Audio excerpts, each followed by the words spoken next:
បងប្អូនស្គាល់នេះអត់នេះគឺជាធំត្រូវត្រង់កម្មវិធីយើងបាទអញ្ចឹងទីទៀតក្រុមការងារក៏ដូចជាគណៈកម្មការយើងចុងទៅហើយហើយអញ្ចឹងយើងត្រូវធ្វើម៉េចតាមសភាឲ្យច្រើនដាក់ច្រើនប៉ុនច្រើនដាក់តិចប៉ុនតិចមានខ្សែកខ្សែដៃដាក់យ៉ាង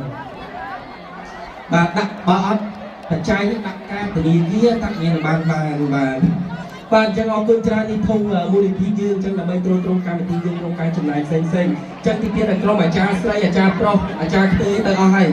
បាទអញ្ចឹងនៅតែអាចារ្យមិនទាន់គ្រប់បាទអញ្ចឹងទីទៀតបងប្អូននេះចុះជួយចូលជាបច្ច័យបន្តិចទួចស្រួលស្ដាងអីណាដើម្បីជាតិក្រោយយើងបានជួបគ្នាទៀតមែនអត់អ្នកមានហើយអូយមានហើយកំងសាមែនអត់មានហើយសាមែនអត់កន្លងសាមែនអត់ខ្ទេសាមែនអត់ស្អាតទាំងអស់នេះបាទតែប្រយ័ត្នប៉ះប្តីខ្ញុំឲ្យលះហើយបាទអរគុណច្រើននេះចេះបន្ត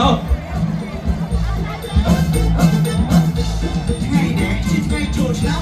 គ្រប់គ្នា